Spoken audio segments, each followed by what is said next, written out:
Rwanda is beating the U.S. in gender equity. That is a headline from a recent news story in the Washington Post. Well, can that be true? Let's check the facts. That's coming up next on The Factual Feminist. The Global Gender Gap Report is a yearly study sponsored by the World Economic Forum. Now, this is a prestigious group that meets in Davos, Switzerland each year.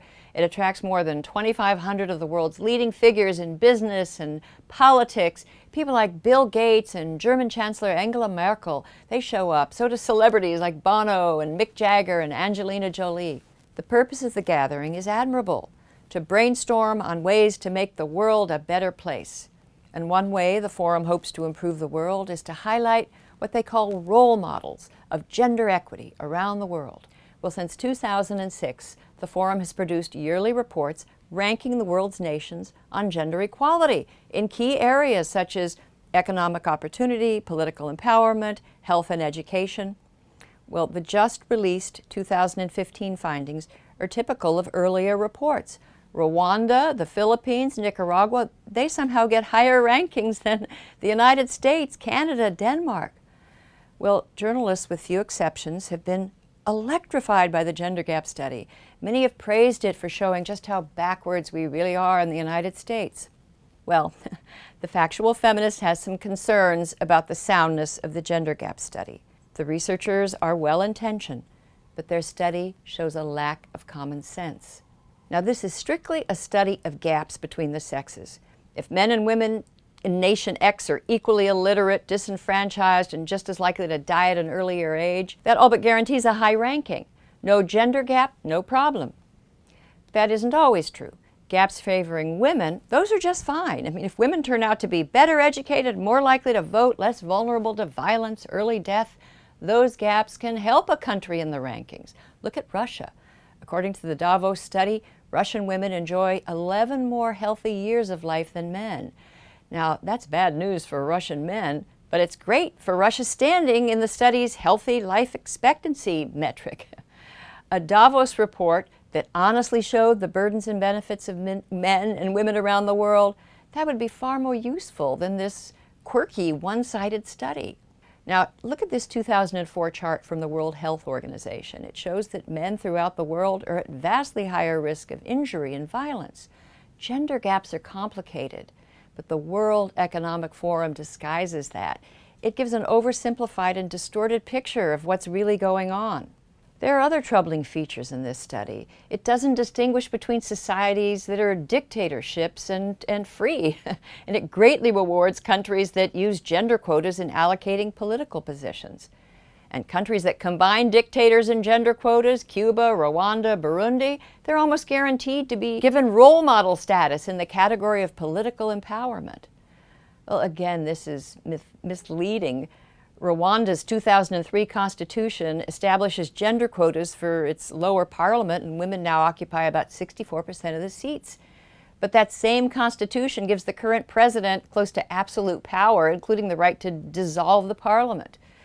The human rights watchdog group Freedom House gives Rwanda failing grades where political rights are concerned. In Mozambique and Burundi, almost everyone, male and female, is in the full-time labor force. Now, that improves their Davos ranking, but is it really a sign of progress, opportunity, or even true equality? These countries are not bastions of gender equity. They're desperately poor, and nearly everybody is forced to work, men and women, and often children too. In wealthy countries like the US and Germany, lots of mothers and some fathers choose to work part-time or leave the workforce when they have children, but that creates gaps. And those gaps, they penalize the United States and Germany on the Davos metrics. Now, this brings me to another serious objection. The study promotes the idea that statistical parity between the sexes is synonymous with justice and well-being. But is that always true?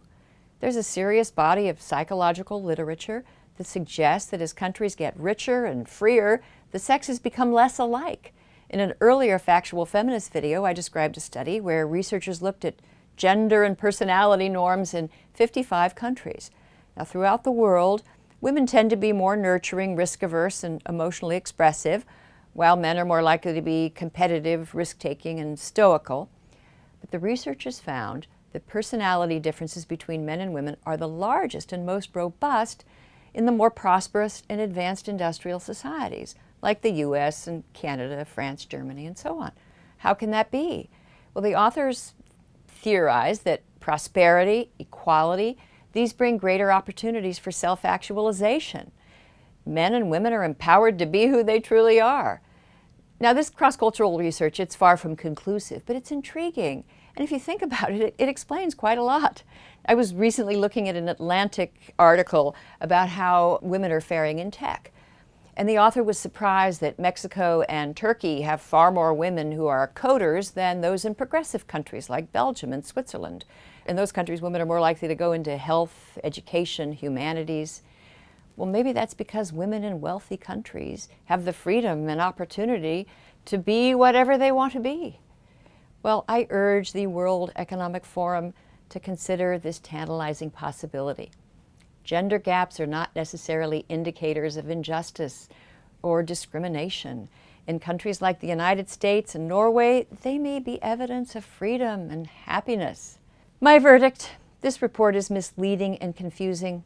It's unlikely to do much to advance gender equality or well-being in the world, but it may serve one important purpose. It tells us a lot about the sorry state of gender equity research. Well, what do you think of the World Economic Forum Gender Equity Study? Do you agree that it suffers from a common sense deficit? Am I missing something here?